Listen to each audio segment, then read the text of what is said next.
Up nothing. Now I'm gonna mess up. I'm gonna mess up everything. Could I bother you to put it in the Discord that we actually are live or something? Okay. Oh, that'd be very helpful. Thank you. Let me just grab my crackers, and then I will do that. I'll put both in there. This way we are of our word. Started at 8. I mean, good lord. We'll do live bathroom breaks. People be counting. You ever watch Curb Your Enthusiasm? Yeah, yep. No, it just reminds me of that episode. I don't need her counting how many times I go to the bathroom. Brody, what is your problem? Do you have to pee? You have to pee again? He's like, why are you talking about my brain? You might have to go outside. Okay. Alright, I'll post this. Okay. And then I'll walk. You're the best. All right, we just wanted to give it a few minutes so that people had time to join the stream. We wanted to be of our word and start at 8 o'clock. Ish. Ish, yeah, that's pretty good, you know? Yeah, we don't want to show up at like 8:30. Like, oh yeah, we said 8-ish. Yeah. That gives us anywhere from 8 o'clock to 8:59, right? Yeah.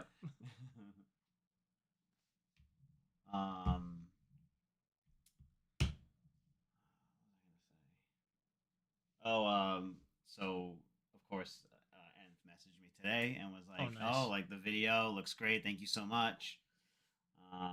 But like, do you really like them? You know, just like saying all these nice things for the camera, you know? It's like, no, I like them. There are a couple of things that I do want to say to him about the buttons to maybe, you know, yeah, like constructive criticism. Yeah. Just to make them better. It's not that they're major down points, but I think these couple little tweaks. You know? Yeah, and I'm sure that's what he's looking for. Like, I'm sure he's not looking for you to be like, they're the best buttons ever. They're perfect. Don't change anything. Yeah, it's like, if it's not necessarily true, he wants to know what he can improve on. And so like, I used the Nth buttons the other day for the first time, and at first I was like, oh, they feel good. Like they feel, you know, not worse than Sanwa buttons, probably the same. And then I played for like an hour with them, and then I went home and went back to my Sanwas. I was like, oh, the Nth buttons are actually better than the Sanwas. No, I'm glad you enjoy them, and I definitely want to pick your brain more as to what you like about them, and you know, what you would change maybe or something. You know, if you had to change anything. Do you want to do that now? Do you want to do the opener and then? Do we do it now? I swear. Just because I feel like if I save it, I can announce it like in the review video. You know. You're the best. What up, Iato? Tom, praise the ice beam. Take it easy. Yes, on a Friday. This is usually when we film, and we give you guys the edit on Mondays. Yeah, sometimes we do Saturdays. Yeah. It's easier for me to do Friday nights than I have like an actual weekend open and available. That's true. Yeah. Yeah, for me, it's all the same. Friday, Saturday. Unless I plan on going to Balance Patch, which is not often. No, yeah. It's so far. And like, at least for me, like Friday is Friday for me. Like I work Monday through Friday, you know, basically 9 to 5. And so, I know what you mean, yeah. And so going to Balance Patch on a Friday night, like it's so far, I'm so tired. And like when I used to go back before the pandemic, like I was trying to go like every Friday, and I got to the point where I would get there and I was so tired that I was like, I'm going to play like crap. I might as well not enter the tournament. I might as well just do commentary. Yeah.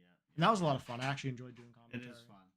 I enjoy it. It's a lot harder than it looks. It is. It really is. And to not be repetitive in what you're saying, to say the same catches over and over again, to try and change that up. Yeah, and like if anyone's listening and interested in doing commentary, like when you start doing it, like you're not going to be great at it. Like you're supposed to not be good. Just like fighting games, you're supposed to not be good when you start. Yeah. But if you are open to, you know, constructive criticism and you're actually trying to change things and do things better, then it's really not all that hard if you're interested in doing it. Like anything, right? And it's also not for everyone. Yeah, that's true too. Subtrain, thank you, Iato. I appreciate that. I'll give it 10 minutes to do the opener. 10 minutes to get people in. You're in charge. Okay. I just show up and I just spout some frame data. Tell us real quick about your training session with Dundee. Oh, that was so cool. So I reached out on the Button Club Discord and was like, hey. Oh, and so the whole reason I even had this idea was Monday night at Button Club. Neffy had entered Street Fighter 6, and he's new to the game. He's a Tekken player. And Hazard also entered. I believe he's a Tekken player. Yeah. And it looked like they were enjoying themselves. They were having fun. And then like after the bracket was over, like as we're getting ready to leave, I forget who said what, but I was like, oh yeah, like guys, if you're interested in like learning how to play, like or getting better, like reach out to me. Like we can talk about it. I'll answer questions. Like whatever you guys want to do. And then I think it was the next day I posted on the Button Club Discord. I was like, hey, like I'm basically doing a class. If anyone wants to join in on the class, it'll be I forget what time, like 7 or 8 o'clock at night. That's when I'm available, and we'll go through all the basics. And Neffy wasn't available. Hazard didn't get back to me. But Dundee reached out. I was like, oh, I'm available. Let's do it. And so it was just a one-on-one session. It was basically like a free coaching session. That's awesome. One-on-one's the best. Yeah, I mean, in hindsight, I think it worked really well. I wish more people had joined in on it and gotten something out of it, even if like it was like a one-on-one and they're just kind of watching it. Like that's still better than nothing. There's still something to learn there, right? Yeah, and like the big takeaway from the training session is like the game doesn't teach you how to play the game. The game will show you your character's combos. Yeah, but how like, to play. Like, right, but it's like, you know, if you're trying to get competent, if you're trying to get to like, I think Dundee's like silver rank and he was talking about getting to gold. It's like if you're in the lower ranks and you're trying to work your way up to like gold, platinum, and beyond, it's like the game's not going to tell you what you need to know to do that. You know what I mean? You can learn all the combos you want. And I've seen this online. I've seen gold ranked players who can do every combo for their character. They'll never drop it ever. But they can barely take a round off of me because of all the other things that they don't understand. Exactly. Yeah. No, that's definitely that wall, and it is at gold, and that's basically like where I plateaued and hit for Street Fighter 5. Right, and I'm sure it was similar where it's like, oh, like I'm playing these wild people in ranked, so I'm not understanding what's right and what's wrong. I know all my combos because you can do that by yourself in training mode. That's easy homework.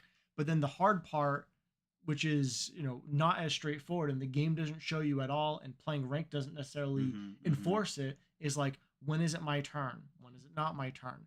If I'm not sure what to do, what's a good neutral option?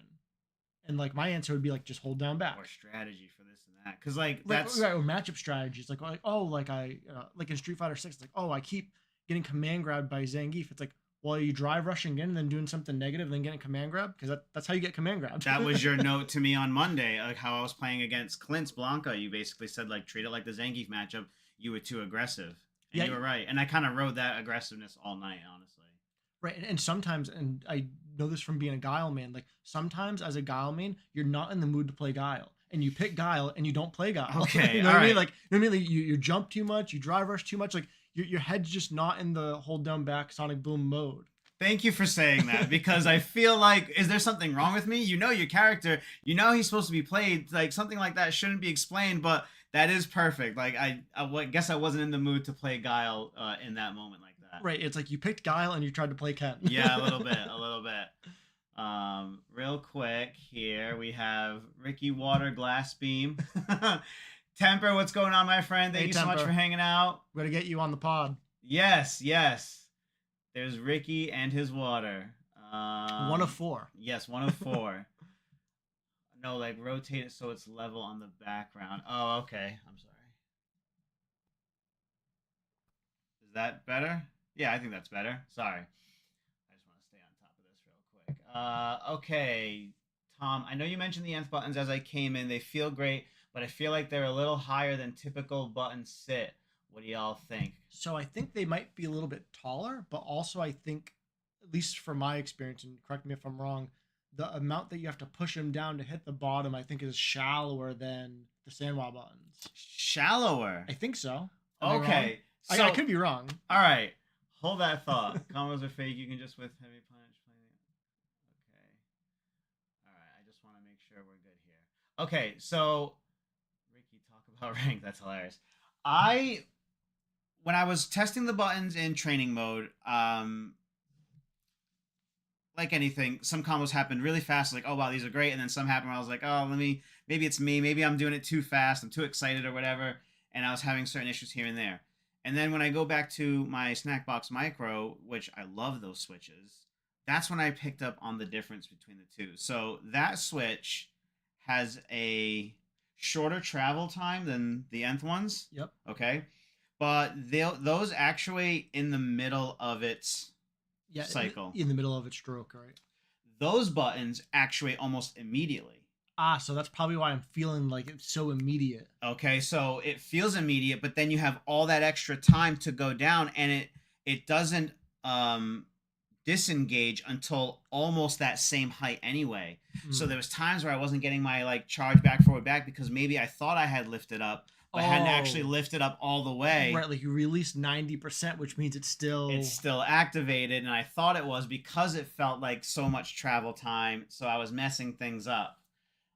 So that's one of my complaints about that was that the shape of the button cap, that hard round edge, is not great for slides, and it's not an issue for me because I just don't do slide inputs. I don't do them often, but I want the option to do it when I'm ready or when I've thought about it, you know? Yeah, so I would also imagine the surface of it, like it's not as smooth as like a SandWow button. So I imagine even if you like didn't have a hard time sliding, that if you slide enough, it's almost like sandpaper. It's like you're gonna eventually like get blisters or like rub the skin off your fingers. I don't think it's that rough, but I think it really has to do with the space that is no longer there because of that rounded edge, the radius, right? You know, and then the plunger housing that sticks up top is flat, so that also, because it's not curved up and it is flat, I feel like you also don't feel it bottom out or reach the base until a certain press anyway, and that's another thing I feel like affects the slide on it. Yeah, and the other thing that might be a difference from what I'm experiencing with your experiencing is I hit the buttons really hard. Oh my god, really hard. Yeah, I can't even tell you guys how hard he was hitting those buttons the first night he tried it here. We did the podcast. We have our games after the fact, and those first, I want to say like 3 games were so distracting because the amount of noise, and sometimes I think I play hard, but compared to the noises that you were making that thing make, I could not believe it. Right, and for reference, it's way quieter than SandWow. So like when I'm playing on my SandWow, it's true. Like clickety clack, like as loud as I can, right? I'm waking up the neighbors. But with the Nths, it was much quieter compared to the SandWows. But like Ryan was saying, like it was much louder than he had experienced when he played really loud, 100%. And so for me, like I kind of feel like it feels really good to be like, okay, when I fully release it, I feel like I released it. When I press it all the way down, I feel like I pressed it all the way down. So like when I'm doing Luke's perfect knuckles, like once I kind of get calibrated to the timing, like on that controller, on the console I'm on, with the monitor we're playing on, like it felt very consistent. Which I can't necessarily say the same for my SandWows. Like sometimes it feels good, and sometimes like I'll drop the knuckle back. I don't feel like I did it wrong. Like was it me? Was it the button? So it felt very consistent in that way, and it might partially be because I'm hitting the button so hard that like when it actuates is like immediately. Yeah. And same thing, I let go like 100% every time. So it's like, which is the most noise it makes is on the release. Right. Yeah. When it like shoots all the way up. Ricky abuses his buttons. I am here for the vibes. Thank you, Toast. All right, we've had our little bit of an opener here. I'm watching on a review on V2 Punk Workshop buttons. Have you tried them yet? Oh no, I have not tried the V2s yet. I'm sorry. I'm waiting on a review on V2 Punk Workshop buttons. No, I have not tried them yet. But I am looking forward to doing so. I do want to reach out to Punk Workshop, maybe show them that video and see if they'll send me a set of V2s. But we are open for donations if you want to help contribute to that. We've got so many buttons here at the studio and more to come. We'll talk on that later. Legend says you can still hear Ricky's buttons as we pack up for the night, just echoing. All right, let's do an opener here. Welcome back, Button Club members, to an episode of the Safe Sets podcast. I am one of your hosts, Shadow Fury. To my left, we all know this man as Ricky Icebeam. Yeah. In case you guys missed it earlier, how are you doing? I'm doing fantastic. How are you doing? I'm doing amazing. I am doing amazing. So many hype milestones have been hit within Button Club just these past few weeks. Yeah, these past few weeks, and it's right at the 1 year anniversary. Exactly. So, yeah, check out our 1 year anniversary award show if you haven't yet. It was an absolute blast of a time. We were able to post the Nth Creations Buttons video today, the unboxing. So that's the unboxing, and there's a review that will be coming up in the future. Absolutely. Yeah, probably going to wait like a month or so to film that so I get as much time as possible on the buttons. Sure. And then the time it takes to make that video, like around a week or two. Oh my God. What does that say? 10 USD to the Punk V2 fund. Well, thank you, my friend. I really appreciate that. Very generous. Yeah, thank you. You guys want to play Blaze Blue? Gay? How much is a set of those buttons? Those buttons are like $2.50 per button if you get them through Punk Workshop. And then if you get them on Amazon, they have like bundles that are more expensive, but you're getting it a whole lot quicker. They're not coming from overseas. But you do get to choose the colors you want when you buy them from Punk Workshop, where if you buy them from Amazon, you get the bundle, all one color and all that. Yes, Iggy, I would enjoy getting cursed. Not the biggest of the Iggies. So tonight's episode of the Safe Sets podcast, what are we going to be doing? So first of all, it's live, which yes, anyone who's in the chat knows. Anyone who's watching us on YouTube after the fact may not realize it. And the reason we did it live, to be truthful, is we didn't really know what we wanted to talk about. Yep. Because like there's not really any new news in the FGC right now, or right about to have Akuma come out, or right about to have Street Fighter 6 Season 2 come out, all the new balance changes that we may or may not know about, any of the changes like the wake up drive reversal. Yep. So everything's about to change. News is on the way. Yeah, news is on the way. But for today, it's like, well, what do we do? It's like, well, let's talk about FGC stuff like we always love doing. Yep. And let's do it live so that people can ask us questions. We can interact with the chat and just kind of give us more filler so that it's like, okay, you know, instead of having 20 minutes of stuff to talk about and then stretching it for 40, it's like, give us new stuff to talk about. Ask us questions. Absolutely. So and give us donations while we're live. Yes. Thank you. Fantastic. Thank you very much, Wolverine, for the 20 USD towards the V2 Punk Workshop buttons. I greatly appreciate it. It's more content, more things for everybody to try, Ricky included, right? Yeah, I'm excited to try new buttons. Chris Piled, Bug Cell. I don't know what that is. How much of them? Oh, God. Are buying different buttons for your peripheral like getting deep into figure collecting? Oh my God. It could be. I know people who buy a lot of sticks and buy a lot of buttons. Oh, there's no one else. More sticks than they can use, more buttons than they can press, and it does kind of become a collection. Turning red. Stop. Safe Sets podcast. Curse your opponent with Eric. What? What are you guys saying? You know what that is? No, I'm old. Yeah, right? What was your first exposure to a fighting game? Okay, go ahead, buddy. Yeah, Street Fighter 2 on the Super Nintendo. I have two older brothers. They're 5 and 8 years older than me. And so, you know, as far back as I can remember, we had a Super Nintendo in the house with Street Fighter 2 in the cartridge slot. Same for me. It was Street Fighter 2, but I never owned Street Fighter 2. Oh yeah, you rented it. We right? rented it as many weekends as possible, and sometimes not only like was the up-to-date version available, so sometimes you'd go back to Champion Edition, you didn't have Turbo, sometimes the booklet was in there with the artwork and the moves. Yeah, I think we owned the original Street Fighter 2, and I think we used to rent Hyper Fighting. Oh, okay. And then I remember later on I got a Sega Genesis, and then I got Champion Edition. So obviously Street Fighter 2, and then going to a magazine store as a family was something we did regularly. Oh man, I used to live in the south end of New Bedford, and there was a card shop and comic book store like 2 blocks from our house. I'm trying to remember the name of it now. I think it was called Batter's Box. Okay. Because I think they used to like primarily sell like sports cards and like baseball cards. Yeah. So yeah, I remember going there and getting Street Fighter comic books.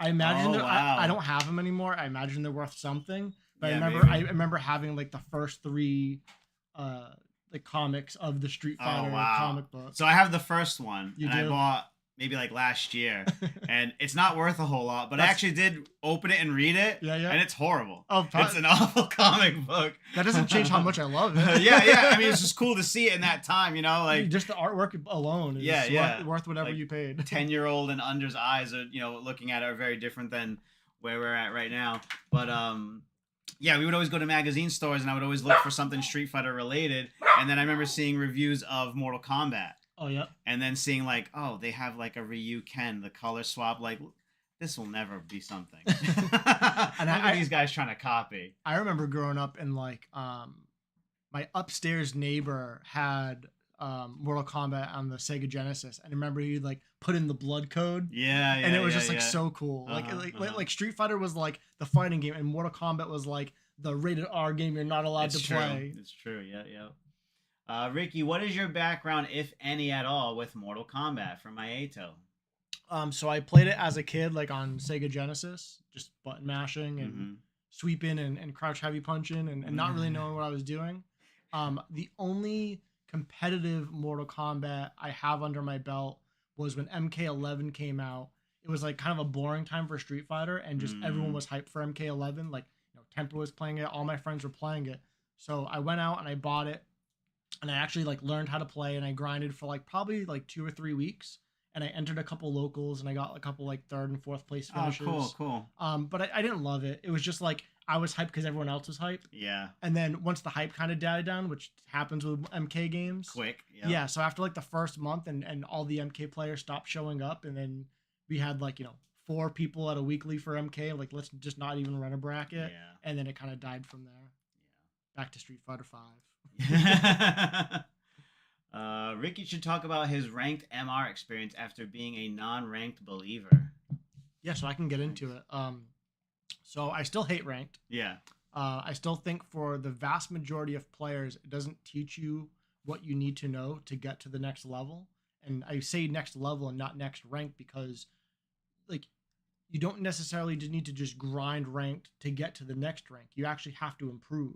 And so it's like you could play ranked for 100 hours and not improve if it's not telling you the thing you need to know, or punishing you for the thing that you shouldn't be doing.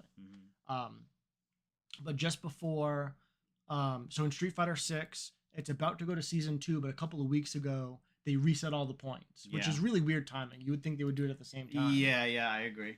So like the day before the points were gonna reset, I was like, let me just do my placement matches, get to master ranked. Because it's going to get reset to 1500 anyways. Yeah.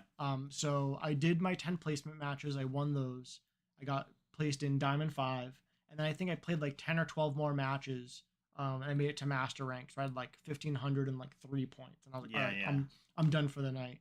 And then like literally the next day I went on and like, oh yeah, all the points reset. I'm down to 1500 flat. I'm like, that's perfect. Like, I didn't waste too much time trying to get my points up before they got wiped. And then I think since then I've played ranked like maybe 3 different days. I think I'm up to like 1680. Am I right now? Oh, wow.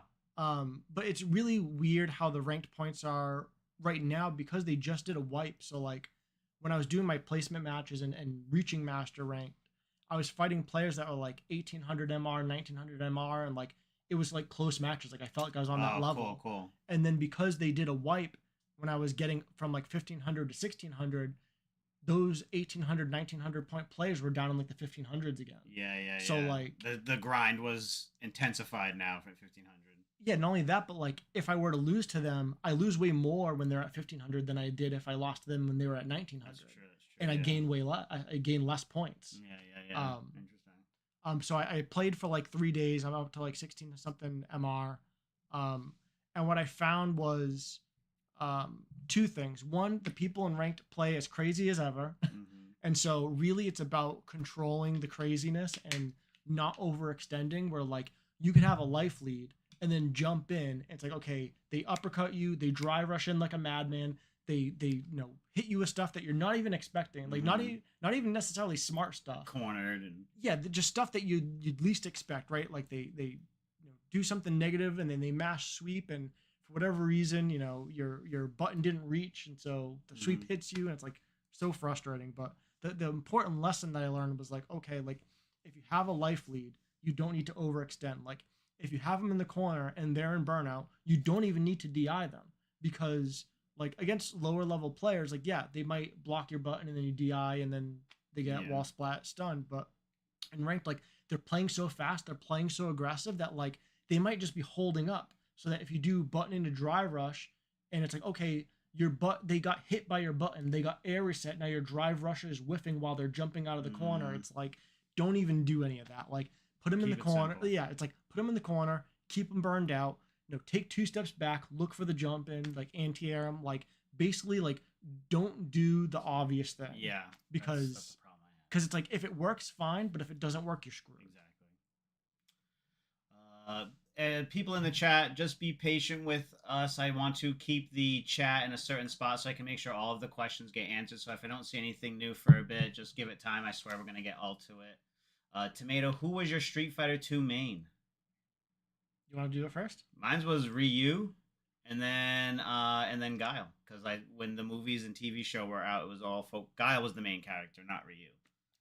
So originally I was a Chun-Li main just because she was so easy and so cheap. Just like jump in, light kick, and then throw. But eventually I ended up picking up Ken because in the original Street Fighter 2, the computer couldn't pick the character you picked. Oh, yeah. And I hated fighting Ken, and so I would pick Ken so the computer couldn't be Ken. And then eventually later on I like learned how to do charge motions and picked up Guile because he's so cool. Hell yeah. He wicked is. I would try a little bit of everyone, but only stuck with the people that I found fun. And I'm like looking at an SPD motion at that time in my life was just like, what is this game telling me? This doesn't make any sense. Yeah, I hated the SPDs on the Super Nintendo pad, and I hated any of the MASH characters, which was Honda and Blanca. Yeah. Renting a magical land known as Blockbuster. All right, not even Blockbuster, but for my time, it was the RX place. For me, it was Blockbuster. It was like, And like if I was at like a friend's house, sometimes they would go to like Hollywood Video. Hollywood Video, yeah. That was basically like a CVS with video rental. Very small video rental, but it was ours. Toasty. I had ST on the Genesis. Hell yeah, you did. Shit was ass. Yeah, I think I talked about this on another episode. The sound, right? Not only the sound was worse and everything, but if you had a 3-button Sega Genesis controller, then it was... Oh, that's right. It was your 3 punches, and then you had to press the start button to switch to kicks, and there was no pause button. Carlos Samuel, $5 towards the Punk V2. Thank you so much, my friend. We appreciate all of your donations. You guys have basically bought us the buttons already tonight, so thank you so much. Back to Street Fighter V. I'm so sorry for your loss. And to be fair, like a lot of the Button Club members like didn't play with me back when I played Street Fighter V. I played Street Fighter V religiously from the day it came out until the day that it died. I think at most I took like 2 weeks off during that whole, what was like 7 years. And so when I say like back to Street Fighter V, it's like I was still playing it. And also like there was a time where I was just like so jaded and like so over it. But I was like, I need to keep playing because this is the only game I'm good at. And when Street Fighter 6 comes out, like I need to be like, I want to be good enough in Street Fighter 5 that when 6 comes out, I'm not starting from scratch again. Yeah, and I think a lot of people were doing that. They all went back, just kind of be like, well, let me freshen up. Let me just kind of get in that mindset because fighting games are very taxing on the brain. So maybe they took some time off. They've been playing more of a mellow brain game or something with friends. And then you're like, okay, I really need to buckle down, get my reactions going, remember these matchups and how these things are done so that when Street Fighter 6 comes out, I don't look like no chump. Rank just helps you fight wild players, but it's a necessary evil. I agree. I think it is a necessary evil. Yeah. You kind of need that in your life. Because, much like you could go to any event, weekly or major, and then run into someone in tournament, get beat by them, know that you're a better player than them, but you just couldn't tame the animal in that amount of time. So that feels like shit. So right, especially if they're playing like aggressive, fast, inconsistent, like they have a strong plan A and no plan B. It's like they took you out and you could have theoretically gotten out of pools maybe on winners or loser side, and then like they took you out and then they didn't make it far in the bracket at all. They didn't even make it. They didn't go anywhere on your body basically, right? Right. If you had to estimate how many hours do you have total in fighting games? In Street Fighter 2 alone, I know I have 10,000 hours. Oh my god, 10,000! I've been playing since I was like 4, and I used to play like especially on the weekends. Like I would go to my grandmother's house like every Sunday. I would put at least 2-3 hours in every Sunday for like 10 years. Oh my god, I don't even know how I would quantify that. You But- said how many hours? Without doing any math, I'm assuming I did at least 10,000 hours in Street Fighter 2. Oh my god. But that was all very casually, like yeah. in arcade mode, like losing to Vega 10 times in a row. For Street Fighter 5 though, I have like a pretty good idea of how much time I actually played it, and I would say that for the 7 years it was out, I think I played it a lot in like the first 2 years, and I slowed down a little bit. I still played a lot though, Consistently, yeah. and then during the pandemic I picked it up even more because it was just like nothing to do, nowhere to go. So I would say I put in at least 1,000 hours a year every year. So I would be surprised if I hadn't hit 10,000 hours in 5. Good lord. I don't even know. And I also went to a bunch of locals like Havenshine, where I used to go to that. I would show up, I'm forgetting now, maybe like 12 p.m. or like 1 p.m. and then stay until like 9 p.m. Yeah. And I'd play like almost the entire time. Pulling a whole shift. Yeah, so I'd probably put in like 5-6 hours every Sunday just, at Havenshine in Street Fighter 5. That's an amazing question, Tomato. I really couldn't tell you. I feel like I'm no good at math. I'm in my late 30s. I couldn't even tell you. Well, how about between Street Fighter 5 and Street Fighter 6? Because you started playing 5 pretty consistently in like season 2 when Akuma came out. Yeah. So let's assume that's 1 year in. So you played it for 6 years. Yeah. I took another break when Soul Calibur 6 came out, but still like dabbled. Like I went in and out of Street Fighter 5. I had a hard time with that game. And then right now, I mean, as of right now, I probably have about 1,000 hours in Street Fighter 6. I would imagine between the betas and the locals. The betas alone, you couldn't pry me off. I changed my work schedule for those betas. Oh, okay, wow. like I was like, hey, can I tattoo you next Sunday instead, because I don't really want to be here on Saturday. I really need to play this beta. I wish I got to play Street Fighter 5 at its peak, but at the same time, I don't. It was a mixed bag, but hey, it built experience. That's all you really can say. I just played Street Fighter 5 with Ricky. Would get heated and didn't play much Street Fighter by the time Street Fighter 6 came out. Oh yeah, you would get heated, yeah. I was pretty good at 5. No, I know. You kind of did you help teach Temper? Oh yes. Basically. So for anyone who doesn't know, when I met Temper, he was a Smash player. Oh, I didn't know that. Like he played other fighting games casually, but he wasn't like entering Street Fighter, entering Mortal Kombat, winning stuff. Like he was just a Smash player that was at a tournament at Havenshine that Street Fighter was also at, and I forget who said what to who, but we just started like chatting like while like tournament matches were going on, and I was kind of explaining like, oh yeah, like in Smash it's like this, but in Street Fighter you hold down back, like there's all these differences. And then he was like, oh yeah, like I'm interested in playing Street Fighter. Like I think he was like a Nash main. I think he played like Nash and Ken like very casually. Huh. I was like, oh, like hit me up online for sets, which I tell to pretty much everyone I meet at locals, and he actually took me up on it. And then I got to the point where we're playing like every chance we could for like probably like 2-3 hours a day for like months at a time. Wow. And then then it was like, okay, he's entering the tournaments. I'm seeing him every week. Then it got to the point where he was like taking games off me. Then he was like beating me in tournament. I'm like, okay, now I have a real challenge on my hands. Wow, that's amazing. Temper, truly an amazing individual. Both of you guys are, obviously. Very, very talented. Put a lot of time and work into it. And actually, Milk has a similar story where he came to Havenshine for Mortal Kombat, and I think it was back in Mortal Kombat 10. And there was really not enough people to run a bracket. And I was like, oh, like, come, like, play Street Fighter casuals with me. It's not that much different.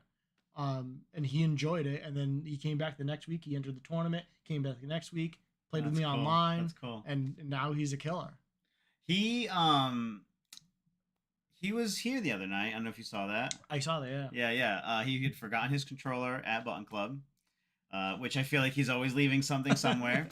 And so I'm like, oh, Xbox controller and a Victrix purple cable. I know exactly who this is. So we messaged him. Sure enough, it was his. So he came by the house to pick it up, and he wanted to play games. My brother was over, so we all just kind of hung out and played games. Like the good old days. Yeah, and it was actually great because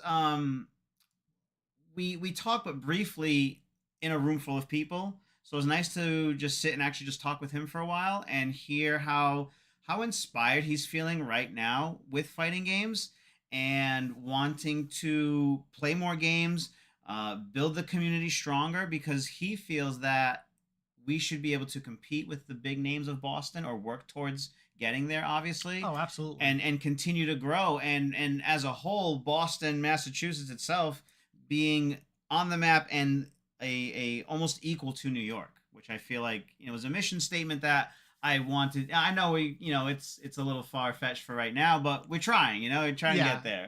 I wouldn't agree that Boston's on the same level as New York. No, I mean, but like work towards getting that. No, there. yeah, but I would say Boston's the closest thing we have to something like New York scene. And then we played a few games, we hung out and stuff like that. So it just goes to show you he had a very different memory of us playing Street Fighter V back then. Who did? Milk, because I always felt that when we played, I was getting my ass kicked and that was it. And then his recollection is no, like I mean I would beat you, but it was always so close. Right. And in my head, it wasn't like that. I was like, no, like I thought you were just way better than me and would always kick my ass. And he's remembering like, no, like I feel like I really had to work for that win, Right. And also I'm sure he saw times where like maybe earlier on it wasn't as hard for him to beat you. And then like 3 months later, it was like last game, last round, and he happened to get the last hit and he's like, holy shit, this guy got good. yeah. And we had great casual games after the fact. We were talking more and he was like, oh, like he was helping me with other things. It was really great. It was great to hang out with him like that. I feel like it's a good question to get perspective. People get bummed that they can't take a set from you, but with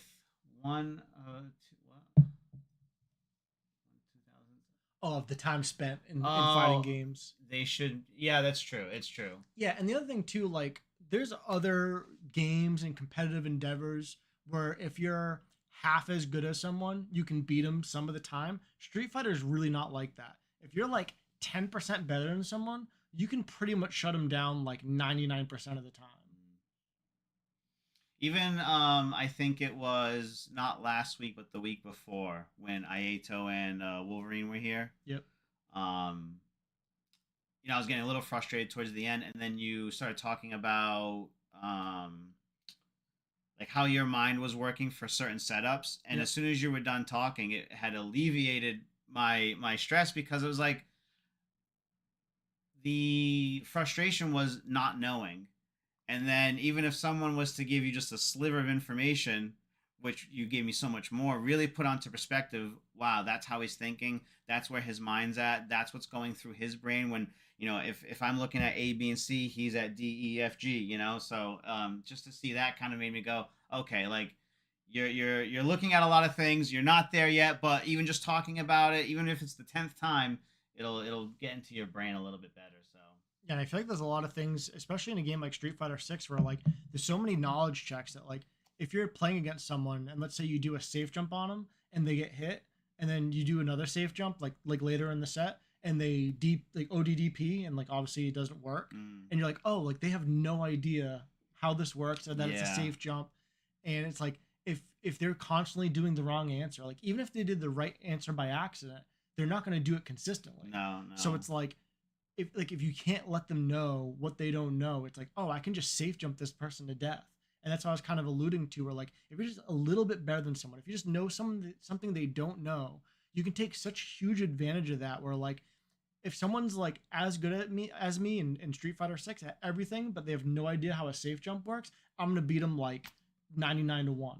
You know what I mean? Like there's just like until they figure it out, they're at a huge disadvantage off that one situation. Then they're in the corner, which is where it works. That's already a stressful place to be at, let alone meter and health bar. Temper, what do you guys think about longevity of the game if Street Fighter 6 didn't change as much as people anticipated?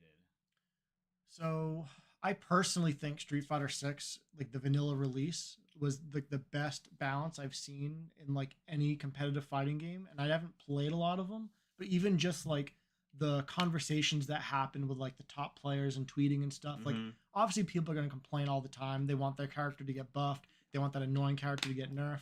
JP.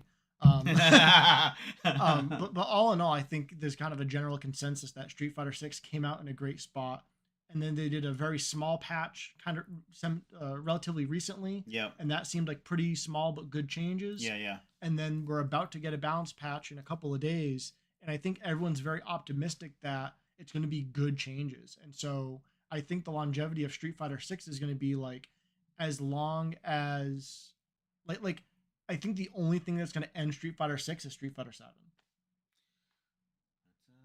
Like especially when you compare 6 to 5, like I loved 5 and I didn't know any better. But looking back on it, Street Fighter 5 sucked for like the first 3 years. It really did. Yeah. And really, everybody really did. still played it. We complained, but we played it. And Yep, because it's like pizza. You just even bad pizza's still pretty good, right? It's still edible, so you go for that. Especially if it's the only thing in the fridge, leftover pizza, I'll take it. 100%. It's your only Street Fighter that you can play right now. You can't go backwards, and some of these other games just don't hit the same. For me personally, I'm not just someone who will fanboy so hard over something and overlook any shortcomings. Okay. I don't like to drag things through the mud either, but for me, Street Fighter 6 is a beautiful game. If any complaints about Street Fighter 6, I think are minimal, and a lot of the stuff I see on Twitter, I feel like is literally that is just complaining. It's just over the top. It's just, hey, I have a voice. I'm taking a second to say some shit. For this year, I mean. Oh, okay. But I think Street Fighter 6 is in a great spot. I don't think anything could happen to it. I think the way you said it is perfect. The only thing that's going to mess up Street Fighter 6 is Street Fighter 7 because every year it's going to get better. Every year it's going to get improved. The balancing, new characters. If what we got at base was so amazing, how really could Capcom mess that up from the year to year? Yeah, I think the only other thing that could mess up like the balance of the game or like the way that Street Fighter players feel about their game is like, remember when Abigail came out in Street Fighter 5? If they come out with a way overtuned character and leave it that way for too long, people will get upset. The tournament numbers will start to drop. I don't think we're going to see that. No. I'm perfectly fine with fighting game developers releasing a character a little overpowered. I mean, you want to sell it, right? Mm-hmm. So it's like release them a little bit overpowered. People who enjoy the character will be really happy. People who don't enjoy the character will probably still buy them because they're strong and they either want to use them in tournament or lab them so they know how to fight against them. Mm-hmm. And then after like a month or two, nerf them down a little bit. Like I'm fine with that. Mm-hmm. But yeah, I think if they bring in like another Abigail type character where they're like so big and so hard hitting and so like unbalanced that it's just like, oh yeah, like I just fight any Abigail online and there's like an 80% chance I'm going to lose because they're just mashing. I feel something that happened with that too is no one liked that character. It was so disliked. He's hideous. He's as big as the whole screen. Where right now, Akuma coming out, people are worried about Akuma and how powerful he's going to be, but no one's afraid of it to the point where he has a legacy of being overpowered. So they're expecting that right out the gate. So this should either meet their expectations or exceed it, where people are like, what is this Abigail? Why is he comboing me like this? Why is he doing this? I actually watched recently an entire video, it was like over an hour, of someone talking about Abigail over the seasons and how hated he was, why, how he changed, and how they eventually put him in a good spot. So, I just don't see it happening. And I absolutely agree with what you're saying, where it's like, obviously nobody wants one character to be so much more powerful than all the other characters that they're completely overshadowed, like Luke was at the end of Street Fighter 5. But it also depends on which character is chosen. Like when Street Fighter 6 first came out, everyone was complaining about JP. It's like, well, if we used that strong, they wouldn't have complained half as much. That's true. And that's things that they also did in the 5 era too, was like a lot of nerf, where like I think buff is kind of the way to go. And I'm really excited and have no fears about season 2 balance patch. I'm really, really excited to see what happens. And either way, I have to accept it, right? I think that's a different mentality that most people might not have, is what they give me is what I have to accept. I'm playing this game. I've decided on that. So yeah, one thing I'm kind of interested to see, like in the next like week or two, because I think the big change that we do know about, well, it's kind of two changes, right? You can wake up drive reversal. Yes. And I believe, if the stories are true, that the drive reversal startup time has been shortened. Yeah, yeah, And so yeah. there'll be more things that you can drive reversal. And I'm wondering if the next week or two, because it's new, if people are going to start complaining on Twitter about drive reversal Oh, being an overpowered defensive option, being like, I'm playing such and such a character. It's a bad matchup. I worked so hard to get in, yeah, and yeah, then you just yeah, yeah, drive yeah. reversal me twice, and I'm back to the other side of the screen. It's like, I can see that. yeah, But it's kind of like when you fight JP and you work so hard to get in, and then he one gets combo. yeah jab into the spinny cane Yep, thing, and and then the then spike and then and overhead low. yeah, yeah. No, I agree. I feel like we're gonna see that too. We're gonna see it. Everyone's gonna be exploring it, so we'll Yep. see it used a lot, Yeah, kind of like when V Shift came out. It wasn't very good, but people used it a lot in the first and then month. figured out how to kind of make it better by trial and error through using it a lot. So Yeah, and then the answer was don't use it at all. yeah. I feel the same way about playing sets without voice chat. Just the silence and not knowing what they're thinking is very frustrating. I agree with that. I think it makes it way more social and fun and entertaining to be in voice chat when it's just nothing. The only talking that you're doing is the game, and that hurts. Yeah, you end up talking to yourself and you say all the wrong things. All the wrong things. Tekken taught me that getting knowledge checked fucking sucks. Yeah, yeah. Yeah, that's actually one of the reasons I don't play Tekken is, at least from my point of view, in the limited amount of time I've played Tekken, because I did play probably like 20 or 30 hours of Tekken 7 with Temper. He was actually like teaching me the stuff I need to know. Yeah, yeah. And what I found pretty quickly was like, oh, not only do I have to know how to use my character, I have to know like certain strings on other characters, especially the more popular Yes. ones. That's where I'm at right now. Is I have a decent grasp on my character. I have no idea what everyone else is doing. Yeah, because there was just situations where and I could totally be making this situation up, but it was similar to this where like I'd fight against a character and Temp would explain like, okay, he's gonna do this 4-hit string and it's overhead, overhead, low, overhead.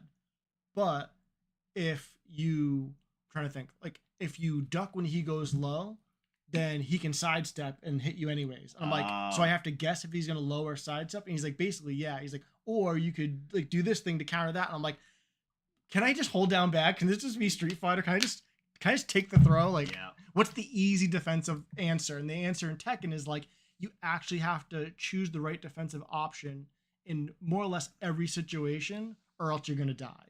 Where in Street Fighter, it's like, if I'm gonna guess wrong, I might as well hold down back. Because like if I guessed wrong and you threw me and it did not a punish counter throw, not so bad. If I held down back and you overheaded me and it wasn't a drive rush into overhead, you can't get a Yeah, combo. exactly. Like Yeah, if you DI'd me in the corner and I held down back and didn't react, it's like, yeah, you wall splatted me, but like you didn't dizzy me. Like it could be so much worse. And so if you're ever like not sure what to do and you're gonna guess wrong, it's like, I'm gonna guess wrong the best way I can, holding down the back. safest way I can. Yeah, I think, yeah. exactly. Where in Tekken it doesn't feel that way because it's like more true 50-50s and mix-ups where it's like a lot of situations where like they're gonna do this thing to you and they're either gonna win the situation or tie the situation. There's really not a way for you to win. To win, yeah, yeah. 90% of Tekken is knowledge checks, and I hate it. It be like that. Back then in Street Fighter V, though, the locals were really only Street Fighter V, but now Tekken is much bigger than I thought it would be. Yeah, no, it's true. Tekken has done really well. I think the tail end of Tekken 7 was just huge competitively. Yeah. And since the fighting game community as a whole is growing so much, I think a lot of people who are maybe within our age group will look fondly back at their memories of early days of Tekken and then going, oh, this is a thing right now. So yeah, I think that's all really blowing up. Yeah, I think there's a lot of players too that like maybe came to their local to play Street Fighter either during Street Fighter 5 or like season 1 of Street Fighter 6, and like they didn't love it or they didn't get the results they wanted, and then they look to their left and people are having fun and playing Tekken 8, like, what's that? I want to have fun. Yeah. Right? And so they you know, they pick a character that's plays for them and they press all the buttons and it's a lot of fun. And it's like they might not be winning there, but they're having fun with, playing. And that's how you start, just getting better accidentally rather than that grind, frustrating, get better. Yeah, and I always say this, like, people might say Smash are not a fighting game.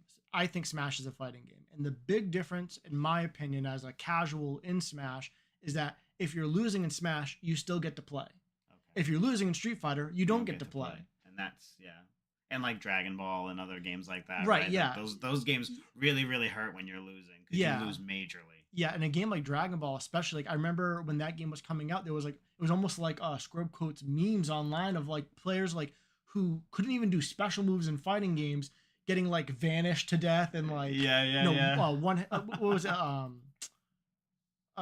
like basically like 100% combos, like where they would just take out every single thing you have, and it's like, and like they were like mad at fighting game players, being like, "You've ruined this game for me, thanks." Loppy Pups, hellos. Thank you for joining. Welcome, welcome. I just want to say hello and thank you so much to all 18 of you in here watching. Holy crap, 18! I wasn't even watching. It's pretty incredible. I think that's the biggest number I've seen so far, and might have been like close to the biggest number Button Club has had in a stream period. So, the later seasons of Tekken 7 put the game on the map on another level. Absolutely, and T8 has exploded. All right, here we have a question from Wolverine. What's your favorite FGC moments, either of your own overall FGC moments? That's a great question.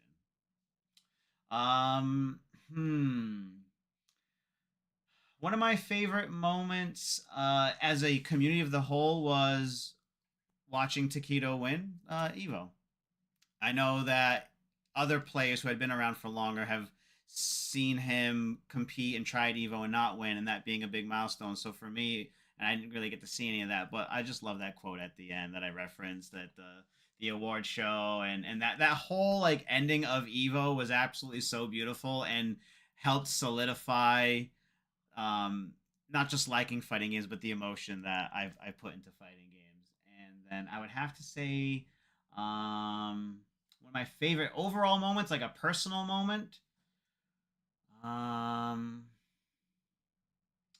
The time that I almost beat Inhuman John in Guilty Gear Strive at Platinum City Gaming, and not because it was him or the situation or any politics that go into that, but it was the cheering that CG Tom was doing in the background, and it really just kind of like hit me in the feels, and it made me realize that my friends know how much I care and want to see me succeed, and so hearing that passion in his voice, that really sent me. So look out for yourself. I think it's so funny that you said that, because my answer for myself was gonna be like, the first time I beat Super John in tournament, I felt so good because he beat the crap out of me like week after week after week.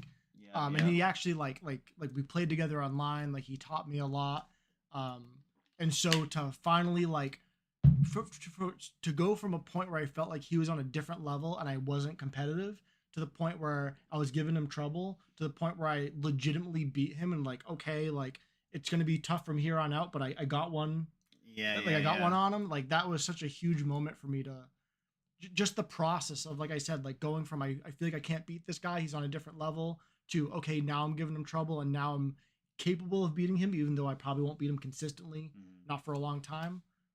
That kind of really made me like believe in myself to be like, okay, now if I set my sights on another player that I think is out of my league, I can do the same process. Exactly. I can level up. I can figure it out. It's not an insurmountable gap in skill with anyone, really. It's deceiving. Even a few weeks ago, we did Guile mirror matches, and then the week after, we were talking about those games still, and you said to me like, "Oh, you were kicking my ass last week." And that's how it looked on your perspective. And then on my perspective, it looked like I was doing my best just not to drown, basically. Like if I had close to half of the wins that he had, that he had of wins, like that's perspective and all that, so it just goes to show you. And it's all relative too. Like it is. Like I've had times where I win a set, especially like in a tournament setting. Like I'll win a set, but I'll like have so many mistakes that I'm like upset with my performance. Same. And no one else saw that. I'm the only one who saw that I dropped, 3 knuckle combos. And it's like that when I fight Tomato, actually. Something crazy will happen, and I'm just like, even though I won that right now, I'm not happy. And then there's been times where I've lost to you, even like 3-0 or 3-1, but have felt so happy with how I played, what was happening, the situations, that even though on paper it was like, well, you basically got your ass kicked, to me, I saw the growth there, and that's what was so fulfilling about even that loss. Steamy Squid, I found myself taken over by Tekken when it came out, but I had a sudden switch back to Street Fighter in a major way. Just can't beat it. Yeah, and you know what? The best part is you, at the end of the day, don't have to choose. You can just enjoy both games and play them and be part of both sub-communities within Button Club, and that's really what's beautiful. I love Street Fighter to death. Tekken 8's a great game, and I enjoy competing in it, but when I lose really bad in Tekken, whatever, right? I know these guys play hard, But when it comes to Street Fighter, that's personal for me. Yeah, I'm glad to hear that you're back to Street Fighter streamers. Good. Let me know when we're playing. Yeah, get back on that Marisa. We got to get him out of platinum. Platinum. Yeah. Master. Master. Overtune undisputed top 1 Alex for Street Fighter 6. Toasty. Stop, knock it off, okay? I'm with you. I want to see some Alex in Street Fighter 6 future. Undisputed top 1. We'll see. I'd much rather see Abel. Abel, yes. That Abigail video was amazing. I'm glad you saw it also. 9,000 health. It'll be fine for Akuma. For Akuma. Yeah. And that's one of the ways that they're balancing things. I've been watching so many videos on Akuma, in preparation for his release. And the more and more I see, the more and more I want to play this character. If damage isn't nerfed in Street Fighter 6, it might actually be GG's. We'll see. I'm hoping for busted. Yeah, I do hope that they reduce the damage in a way that makes sense. Like, one way they can do it is, like, I personally think if you do a dry rush during a combo, and I say that specifically because there's 2 ways to dry rush on a combo. You can cancel a normal into dry rush, which costs 3 bars, or, like, certain characters can pop you up high enough that they could do a raw dry rush and continue like the combo. DJ or something. Right, yeah. or even Luke. And then it only costs 1 bar. And I feel like either one of those situations needs to have an enormous amount of scaling, kind of like when you perfect parry, where it's like, okay, once you've dry rushed in a combo, you're no longer going for damage, you're going for corner carry, you're going for Oki. Or you're going to dump all your meter into level 3. And so doing dry rush into dry rush isn't so that you're doing 50%. It's like, instead of my super doing 35%, now I'm getting 40% because I spent 4.5 bars on this combo.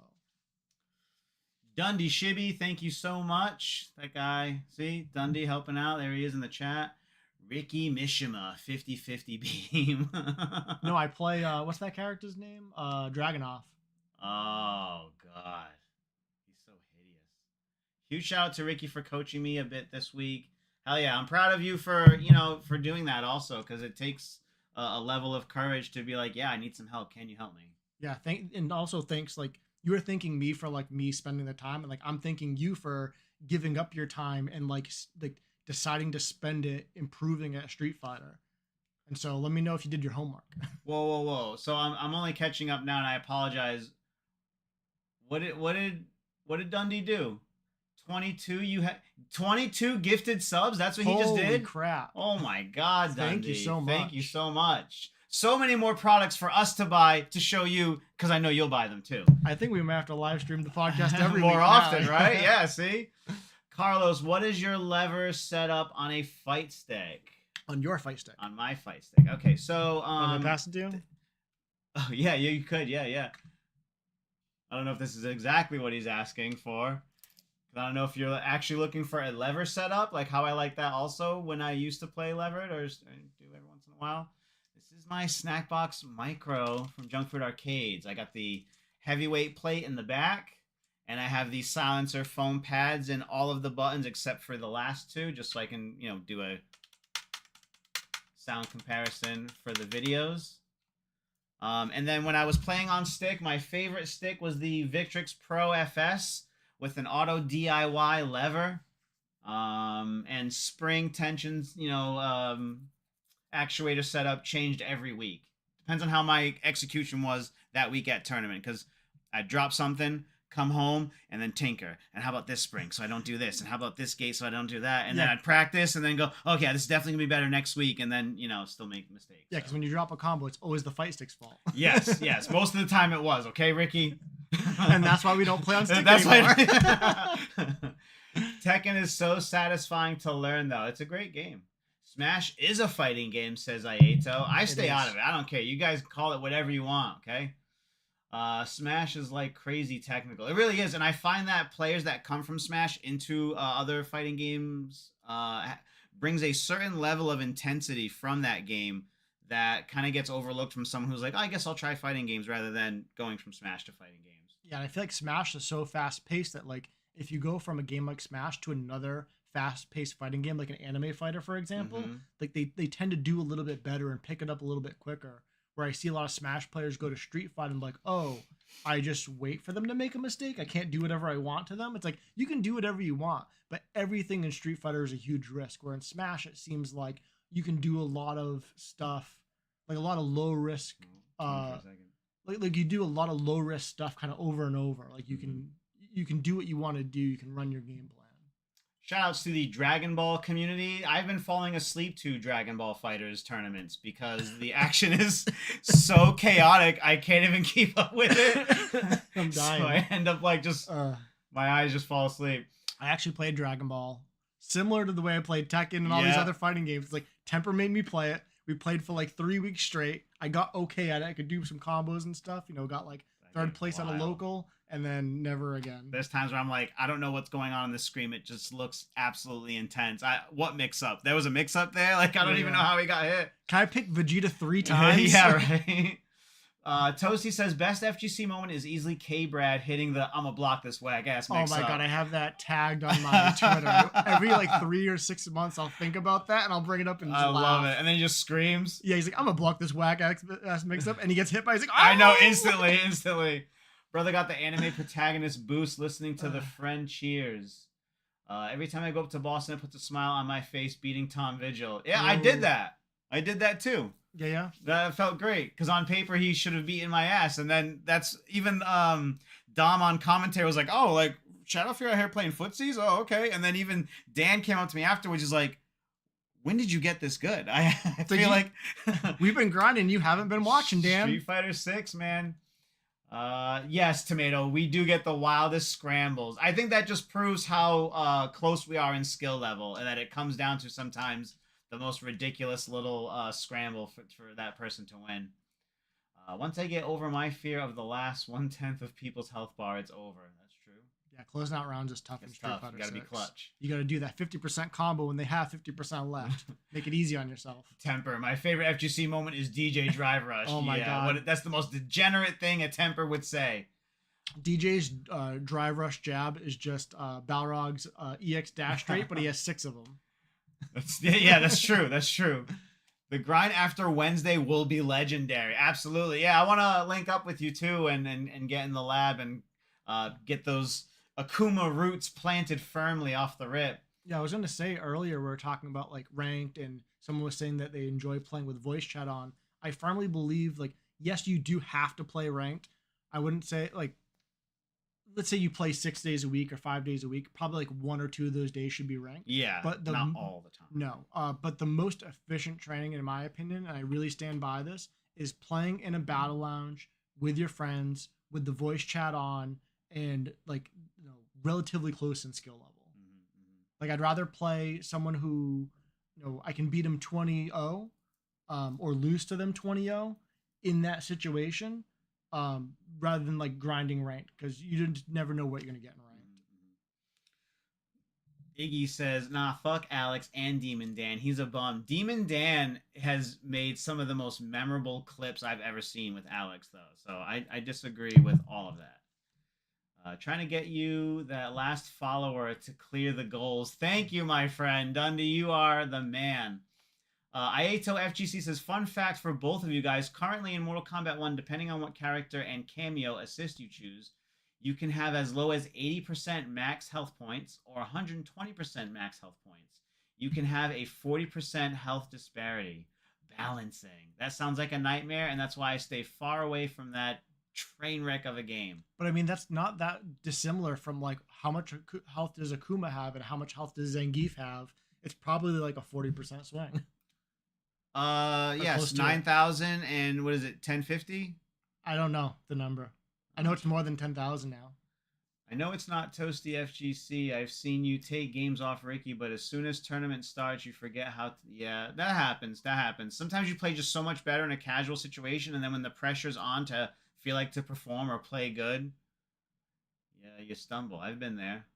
Lost to people I know I should have beaten, but it's tournament, so... Yeah, and a lot of that is like less about how good are you at the game and more about like how experienced are you in a tournament setting. Because I've definitely fought people who are like, I would say like, oh yeah, you're better than me at this game, but I've been playing tournaments for like close to 10 years now. So that tournament experience carries you that extra bit because you're not nervous. When I went to go play at ECT last year. Yep.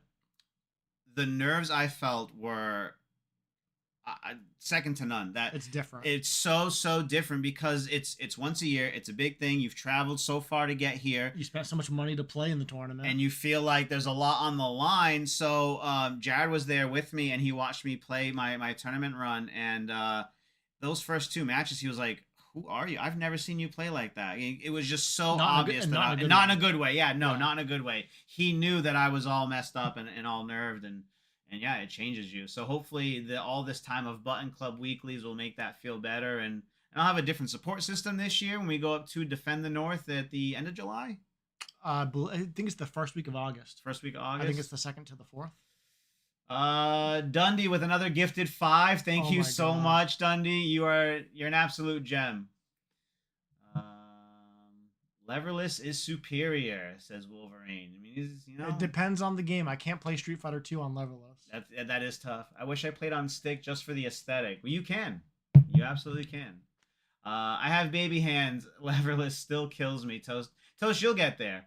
And you said the other day that you had big hands. That's why you were enjoying the larger buttons on the Kitsune.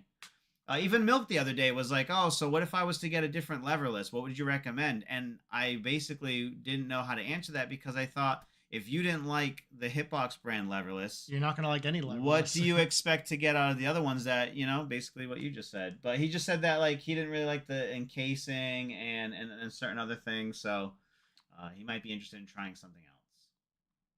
Bully your hands into submission. Yeah, right?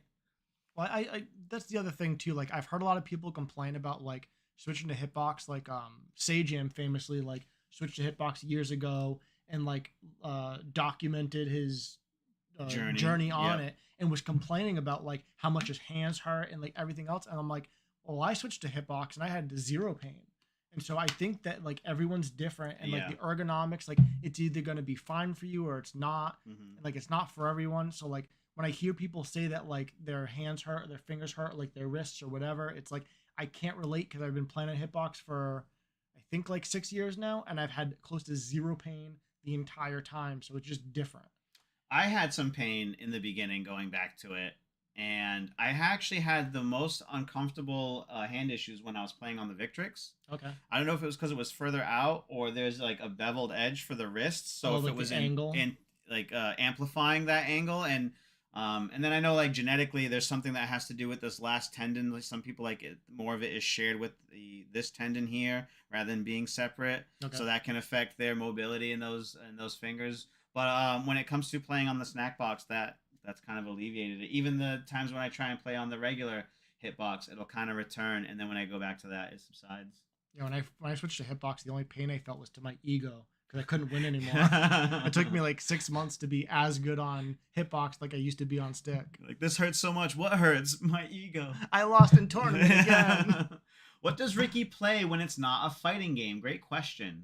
So I play Pokemon. You know this. Yeah. So I play Pokemon. I actually am into Pokemon VGC, which is like the doubles competitive format. Okay. So I don't like go to tournaments for it, but I play like ranked like on my phone. Like I look up like I watch a lot of the videos. So like if there's 2 games I would say I'm competitive in, it's like right now it's like I'm focused on Street Fighter 6 and Pokemon VGC. And then for not competitive games, I just play a lot of like RPGs, a lot of Final Fantasy, Stardew Valley. So you're looking forward to the new one then? The new Final Fantasy? Which one? 16? I don't know. I don't keep up with it. I don't like. I hate to be that guy. I don't like the new Final Fantasies. The thing I like about Final Fantasy games is the turn-based combat. So if they make a new Final Fantasy game without the turn-based combat, it's like that's like a Street Fighter game that's not a 2D fighter. It's like it's cool that it's Street Fighter, but like that's not what I'm trying to do. It's more like an action RPG, right? Right. It's like it's almost like it's a different game. It's a different genre, and then they slapped Final Fantasy on it. It would be like a car racing game, and then they put Street Fighter characters in it. It's like that's great, but I'm not a car racing guy. Yeah. I still can't throw a fireball. You'll get expert level brain rot playing ranked 5 days a week. He's not wrong. I think it matters what you're training for. Honestly, if you're training to go to a major, you should be playing ranked to experience the widest scope of players possible in a short set. That's not a bad take. Yeah. So I think the answer to ranked is not play it every day, and the answer is not never play it, which is what I was doing for a while. Yeah. It's I don't know if there's a correct amount, but a healthy amount of ranked, probably like And once a that week. might differentiate from person to person also, right? Yeah, it's like whatever you can handle. And then in the same breath, if you just want to get better, longer sets do better. It's conducive to understanding a matchup deeply for sure. Well said. Well Yeah, said. like a first 100. We'll talk. We need to get a scheduled training session weekly to prepare for Defend the North. Absolutely. That's a great idea, actually. Yeah, I like we obviously will play a little bit at Button Club before the tournament starts. Like I probably got like a good 30-40 minutes of playing in person with other people before the tournament starts, but like I really wish more often during the week like the Button Club members were able to like do like a Street Fighter 6 online lounge and like in the voice chat. Like it happens from time to time, but it's not as consistent as the Tekken guys right now. We got to step up our game. Yeah, exactly. So I don't know if you guys want to do like a scheduled date and time, or if you just want to, be more aggressive about trying and hoping that people happen to be available at the same time. But I think that's gonna push us all to the next level. Bro, I straight zone out in bracket. Yeah, that happens too. Some days you just don't have it. My Akuma will be out here by that Saturday. Okay, great. Oh, by that Sunday. Like Aspry guy, I'll be like GG's after one round. Oh, August. Dundee says August for Defend the North. Oh, you'll be there too? Sick. Oh, nice. Sick. Oh, that's awesome. He's such a nice guy. So I remember meeting him, I think. Oh, because he came by one time. Yeah, he came by, and I forget how long it was, but it was like a 2-hour drive. Connecticut. Yeah, he's from Connecticut. That's such an insane long drive. Tech, I got Ryan the VIP pass. That's right. So there's like an after party thing and like 2 free drinks at one of the after parties. So I'm gonna be schmoozing it up with the FGC. So if you guys are going to be at Defend the North, don't be shy. Come up, say hi to us, and let's hang out. Let's get some games, do whatever. We might have to get some like Safe Sets merch to wear. Yo, so that's a good idea. Yeah. Speaking of, there's if you go underneath the description field of all of our videos, there's a whole little store there for you to buy some Button Club merch, and there is a Safe Sets Podcast t-shirt on there. So if you guys are so inclined, check that out. When you guys buy merch, that all goes to helping support Button Club so we can do more things for the community. I'll also be at Combo Breaker next week and hope to see people out there. Oh, man. Well, safe travels, my friend. I hope you have a great time. Yeah, let us know how you do. Like, I'll try to watch, but if you don't make it up on stream too often, let us know, how far you made it. Yeah. I honestly think Leverless and Gamepad are equal for this game. Really. Tomato, can you expand upon that? I'd like to know what you think. Do you have anything to say about that? Yeah, I kind of agree. Like, you're saying Leverless and Gamepad are equal, and I would say that Fight Stick is less than those two. Yeah, that seems to become the general consensus, especially for this game. And I think Leverless has changed the game for the FGC, but I think the biggest moment for the FGC to convert to that change was EVO 2022. And that's when like everyone, when you see Japan coming out and they've got Leverless controllers, it's optimal. That's when you know. Yeah, the other thing too is I think that modern fighting games having a lot of shortcuts and like forgiveness in doing the inputs makes hitbox a lot more useful compared to Fight Stick. Like I was saying, I can't play Street Fighter 2 on hitbox because like to do a Shoryuken you have to do it manually. So it's like, well, if I'm gonna do a Shoryuken manually, I might as well just play on Fight Stick. Yeah. And honestly, I think the timing for some of those games feel better on the levered, which is why there's a part of me that can't slim down that collection as you know. Just gonna start slapping my leverless. Yes, but do it with your face.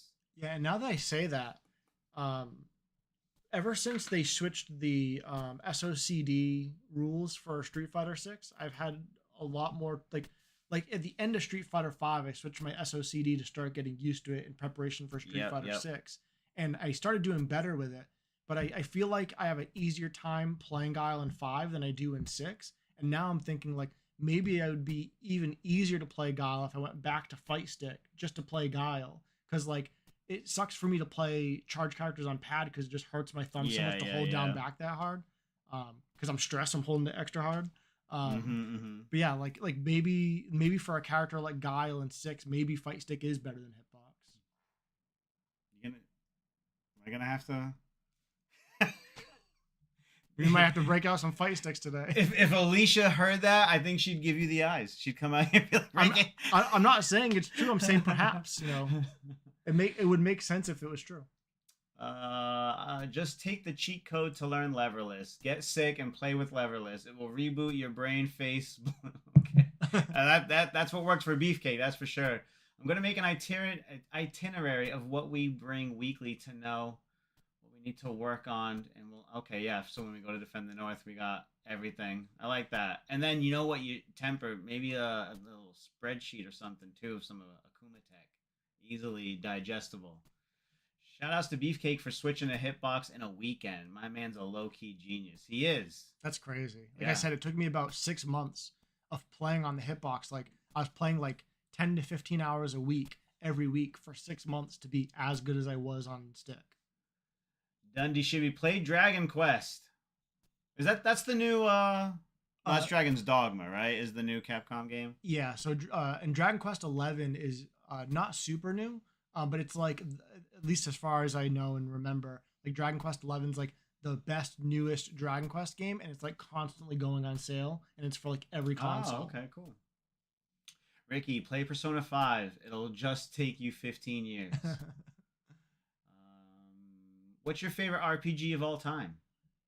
Ooh, I mean, if you don't count Pokemon as RPGs because they're kind of their own thing, my favorite RPG. I mean, it's such an obvious answer. It's Final Fantasy VII, but there's a lot of good RPGs. Temper says Sunday morning Street Fighter session. Yeah, I could do Sunday mornings. Yeah, Sunday morning might be pretty good. Maybe not super early. Maybe, no, maybe like 11 o'clock or something. I'll be on there for noon. so not in the morning at all. Dundee is a cool dude. Absolutely. Wolverine, when I started learning electrics and Tekken, my hands would hurt for days, but I would try to consciously make my hand movements less twitchy, and you'll get better with it. That's great advice. Tomato says, I agree with Ricky. Saying stick is inferior for this game. D-pad is precise, and you have access to many buttons with both hands. Yeah, in general, I would say the biggest advantage to playing on pad is just quick reactions. So, like, I think... Tama and I were briefly talking about dive kick. And when I play dive kick, I play on pad because I'm so much faster. Huh. Or like, what game is it? Fantasy Strike. Oh, Fantasy Strike is basically a modern control 2D Street Fighter-like game. Yeah. And so I play on pad because I'm like, I don't have to do any special moves. I just have to react to stuff playing pad. Nice and easy. And,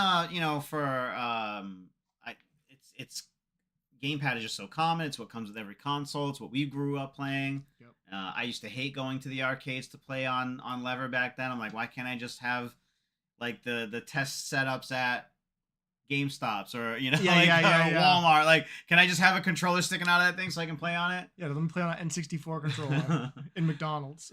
What about lever/leverless on Tekken? Which is better? I've heard, and I don't know this firsthand, that leverless is super broken in Tekken because it's much easier to do the Korean backdash. Yeah, among other things. Korean backdash on player one side is mindless. I hold down back with my ring finger, and then as I'm tapping here, I gallop, double tap the forward just to cancel, and I do it so free. But then again, at the end of the day, that's a question that would change no matter who you ask, and I'm sure there's plenty of Korean lever players that would disagree or say that they prefer that. So the best thing is, I say just try it. Yeah, try both. And also, like, in most modern fighting games, if there's a peripheral that you're used to playing on, like if you're a pad player or if you're a hitbox player or you're a fight stick player, most modern fighting games, you can play on any one of those three. And if you're way more comfortable on one of them, then for you, it's going to be the most optimal in the short term. And it's really like, it's really hard to justify switching which controller you're using on the game you're playing unless it's like, this is the one game I'm playing, this is the one character I'm playing, and for that game and with this character, the optimal controller is this, and I'm going to spend the next couple of months of my life reprogramming my brain to learning this new device. But like, you can play Tekken on pad. Temper plays Tekken on pad. Yeah. at a very, very high level, and so do many players. So Right, and then Clint plays Street Fighter on stick, I believe, and then Tekken on pad. yeah, So it's like whatever works for you. the amount of people that switch to pad at Button Club for Tekken is a lot. Flying Rajan also went back to pad. He's a leverless player normally, and he's dabbled in arcade sticks before. But yeah, I think that makes a lot of sense. The character depends. The game depends. Yeah, it's whatever you're comfortable with is the optimal device for you. Mm-hmm.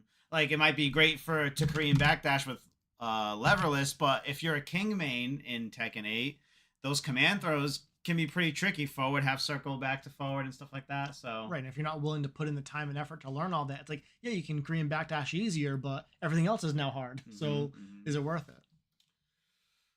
What else do we have here?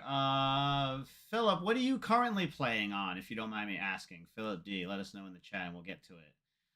What is a character that you have always thought looks great, but you could never gel with their gameplay or feel? So for Street Fighter 6, yeah, for Tomatoes got all the great questions tonight. Damn, bro. All right.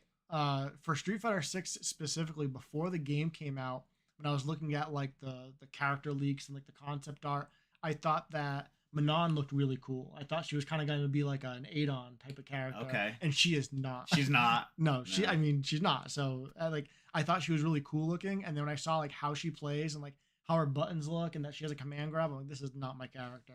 And like I can play a character with command grabs. Like so many characters in Street Fighter 5 had command grabs. Like I can play Nikali, I can play Alex, like all these characters. And it's like when I see Manon gameplay, I'm like, that is not for me.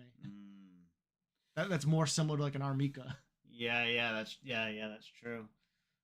I don't really know. Maybe Seth.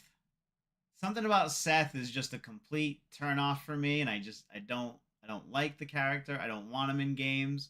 I don't like what he's doing.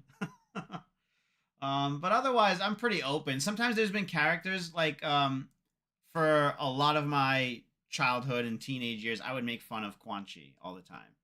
Quan Chi is so lame. This half-ass Hellraiser looking, rip off, so stupid looking. And then when he came out for MKX, I was like, wow, he actually looks cool. All right, yeah. I'm gonna eat all those words, because there'd be a thing with we'd be like, what the hell's a Quan Chi? We'd be talking, what do you mean Quan Chi? Or bring it up like, what'd you say? What about a Quan Chi? Because it's just such a silly name. And I also felt that way about Valdo. My friends would play Soul Calibur and try to get me to play Soul Calibur. This was previous to 6. And then I'd be like, Valdo? What? This character looks so dumb. What the hell is a Valdo? And then same thing. When Soul Calibur 6 came out, I said, okay, I've talked so much about this character. I feel like I need to play them. That same thing happened to me with Luke. So I hated Luke in 5. I got him. I tried using him in training mode. I'm like, everything feels bad. I played a couple of matches, casually with him. I'm like, this is not my character. And then I would see other people using Luke, and I'm like, I hate that. I see Luke win a bunch of tournaments. I'm like, that character's cheap. And then in Street Fighter 6, I started off with Guile. And I played a little bit of Ryu just because he's straightforward and easy to play. And then I was playing with Temper. I was like, I want to pick up another character besides Guile. And like, nothing's clicking. And I tried, quickly, I was like, okay, let me play a couple games of Ryu, a couple games of Ken, a couple games of Lily. And I grabbed Luke, and everything clicked. I was like, this character is for me. And it was funny because, like you were saying with Quan Chi, like I talked so much shit about Luke for Street Fighter 5, and I still to this day hate Luke in Street Fighter 5. I don't want to play him. But Luke in Street Fighter 6 is a totally different character. But what was it that changed your mind? Was it just how he felt in the game? Was it Street Fighter 6 like game mechanics that made him more, more comfortable to play? Yeah, it's like I say this a lot about Sagat. Like Sagat in 4 and in previous games was relatively fast, and then in Street Fighter 5 they slowed him way down. Yeah. And so I don't like how that feels. And so same thing in 6, I don't really like how slow Guile feels without drive rushing. And so I think that's how I felt about Luke in 5. Like he was too like slow and hard hitting, and I wanted him to be a little bit quicker, a little bit less damaging. And then Street Fighter 6, they made him quicker, but just as damaging. Yeah. Temper, I'll do a checklist of what we all bring. So it would be like 1, character you suck against, 2, defensive situations aren't comfortable with, 3, offensive situations you aren't capitalizing on, and things of that nature. I think that's a great idea Yeah, I have a list in my head, but like it'd be to nice have it on. Yeah, to write it down, work on it, and kind of yeah. like grade myself. Like, okay, I suck at this right now, and then hmm after 2 weeks of working on, okay, like I'm okay at this now, And you know and eventually you can cross it off the list because it's not a problem for you anymore. exactly, and then you know that we're gonna have to pull up there with some fresh, sweet Button Club merch. Have to look really good up there. Represent. It's so weird too, cause on Tekken I feel fine even on leverless, but Street Fighter leverless messes me up so bad. That is interesting. Oh, by the way, I took the first week off in June, so I'll actually be at Button Club on time. Wolverine, that's awesome. Half circles on leverless is cringe. You'll get there. You'll get there. It'll make sense eventually. Specifically, right side. I'm here to pad your content. You're doing more than that. Philip D. Pad, considering leverless for my back pocket. Yeah, I mean, Well, one thing I would say, and just general reference, like if you don't own a leverless and you've never played on leverless before, it's a big financial decision to like buy one just to try it. There's been so many players. I would say like 4 out of 5 FGC players who have bought a fight stick, I mean a hitbox just to try it, didn't like it and didn't use it, and ended up either returning it or selling it to a friend at a discount. So I would be conservative about deciding to spend a couple $100s on a leverless if you don't know that you're going to use it. there are cheaper options out there. If you wanted to check out, I don't know what you had in mind for a leverless controller, but they have the everyone's talking about the Hout 42 boards right now. Okay. And their leverlesses are from like $60 to $100 and up, depending on the extra buttons and features. So it's not such a big financial investment off the rip, especially if you don't like it. It's more or less the cost of a regular pad. But I also have to say that I personally feel like you should try it all, and you will only know what you like once you have tried them, rather than keeping yourself in the darkness and going, shouldn't I? I'm not sure. My recommendation is definitely buy one, try one, figure it out. The resale value is still great on them because people are trying to pick them up. And even if you end up not liking it, you'll hopefully learn so much from using it that maybe you can reapply to pad and just to have that experience. Even I will change from leverless to different leverlesses, and I feel like each one has its pluses and minuses and what I want to use it for, and or just to kind of break that hard muscle memory I have with this one. Yep. So I can not stagnate, and then I can be more creative on a different one. It looks cool, and it seems more precise to use. Definitely both of those things. I feel like looking at a leverless controller is like looking at alien technology. Yeah. It's ergonomic. You know it's great. You just can't place Y, and none of it's, which one's left, which one's down. You don't know that right away. What are your guys' thoughts on playing a high execution character that is a little more powerful rather than an easier character that is weaker? That's interesting because that kind of reminds me of like tournament characters. This was like a talking point at the beginning of Street Fighter V where like players who used like Balrog and M. Bison, it's like they weren't going to be dropping stuff. Like they can kind of just like throw stuff at you and like hope for the best. Or like if you played at a high enough level, Cammy was an easy character. At a lower level, Cammy was harder to use because everything was punishable. But at a high enough level, like players were picking Cammy just because like, oh, like everything I do is so simple and so easy. Like my game plan is simple. I'm just gonna walk around, press stand, medium kick, and then anti-air. I think that for higher execution characters, like let's say like Dalsim or like in Street Fighter V, like a Manat, like I think if you're maining those characters, it's perfectly fine.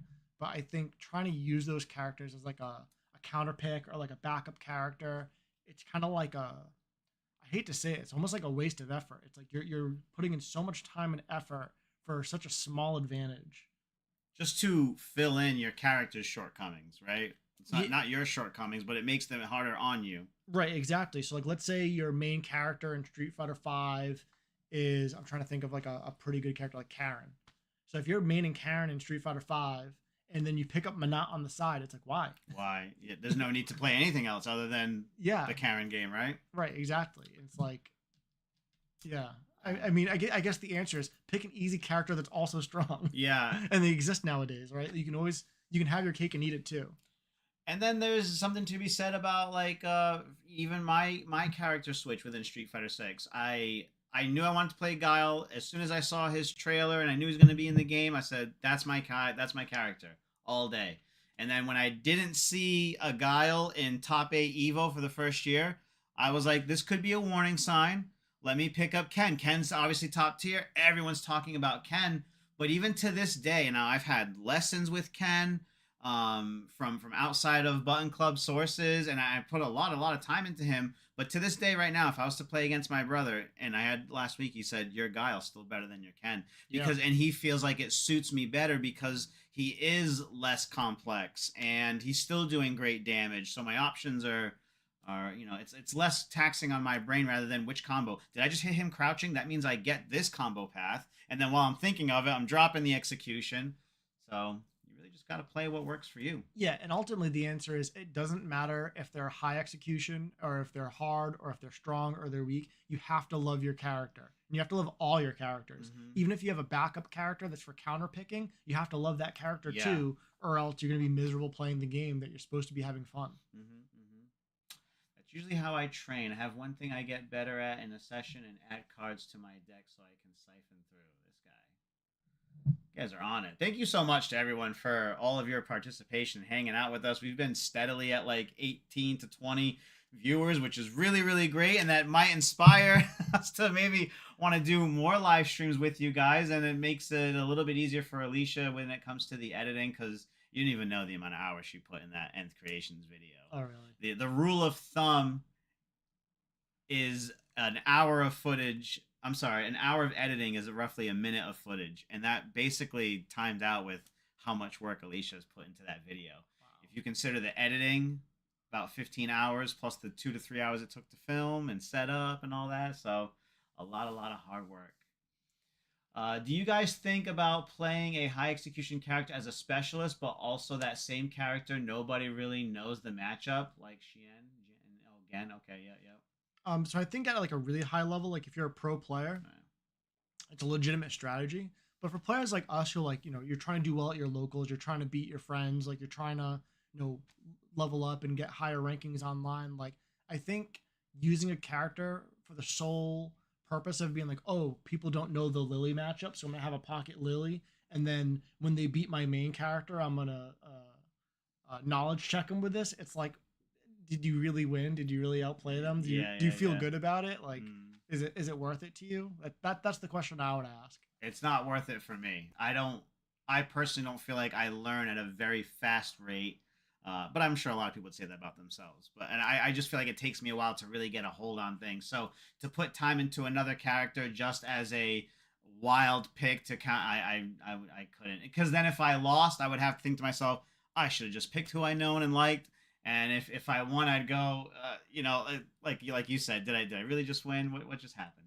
Yeah, I always have this like, it's obviously like an extreme analogy, but like if they gave Zangief a jab that did 50% of your health, Daigo's still not playing Zangief. Yeah. It doesn't matter how good you make him. They say you can learn better to beat a matchup if you pick up that character you're having a hard time with. What do you guys think? I agree with that. I agree with that, but also I would say like for me, like I don't play Zangief. I don't really like Zangief. I have no interest in Zangief. And so if I'm having a hard time playing against Zangief, it's going to be hard for me to play Zangief enough and learn enough and be good enough with Zangief to kind of understand the mindset of what my opponent is doing. And so what I'll tend to do is like try to find a friend who either is a Zangief main or like is able to play Zangief well enough to be like a good enough training partner. And kind of like, instead of me playing Zangief, like I'll help them level up their Zangief so that I can practice so that you can it. learn. I think that is a good strategy. But for me, like, let's say, we've had so many games together, right? And you've told me so much about Luke, but what you're telling me processes for me as like what I need to do. Oh, right. Yeah. I can tell you a bunch of stuff. And in the end, you're like, +2, got it. I forget everything else you just said. Exactly. Where if I've played the character a little bit, it's because I've spent that time, I feel like it's a little bit more ingrained. Oh, they're going to want to do this. Right. Now I can understand the mentality. Even if it's just, let's say 20 hours into a character real quick just to get that, I think that learning that little bit will definitely take you so much further. And then once you can take it in digestible bites, you go, okay, I'm having an easier time with this character now up until this point. Oh, let me lab this character a little bit more. Oh, let me see what I'm actually struggling against. That's how that works. I learn a lot better that way personally. Yeah, and so I would say for me personally, I have a huge advantage against Guile mains because I do know what they're thinking in certain situations. Like it's like I don't even have to like go out of my way to figure it out. Like it's obvious to me when I see a Guile in a certain situation. I'm like, oh, they're either gonna walk back when I walk forward, or they're looking for flash kick. It's one or the other. Like there's no third option really. And so I can choose an option that's gonna beat one of those two things, and I'm either right or I'm wrong. But it does feel like I'm much more comfortable fighting against Guile, and Because you know it so well. because I know it so well, and I think Guile is really frustrating to fight against in Street Fighter Six. So I can only imagine how frustrating it is for players who use characters that are a bad matchup, and those players that have never played Guile and don't have that understanding. Yeah, yeah. Or it's their first Street Fighter, so they're learning that matchup cold completely. Yeah, like Guile at a low level is impossible to beat.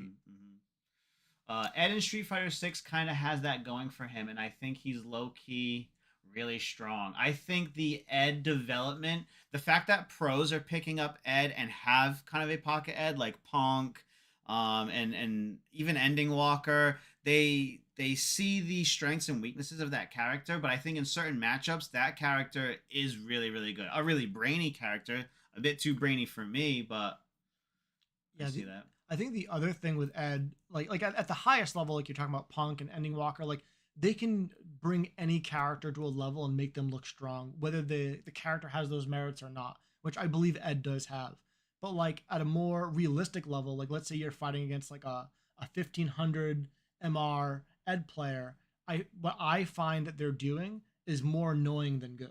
You know what I mean? Like, they're kind of like like a Dawson, where like they're peppering you with jabs, they're backing up. Like the character has great mobility, a lot of stuff they can kind of throw at you from a safe range, and like it's frustrating. And then you jump at them and they anti you. And it's like they're trying to frustrate you as a player, but their character is not necessarily like playing Street Fighter Six the way that you would expect them to. Yeah, yeah. I agree. And I think the Ed Tech, and I think he has such a potential to be a strong character that he's still a little undercooked. And I feel like in time we're gonna see buffs and improvements. We already saw one, although very very small in that trailer that they posted. I think he's just gonna get kept getting drip fed some buffs, and he will be. I mean, what would you consider him right now? Mid tier? Um, Wherever you put Rashid, that's where I'd put Ed.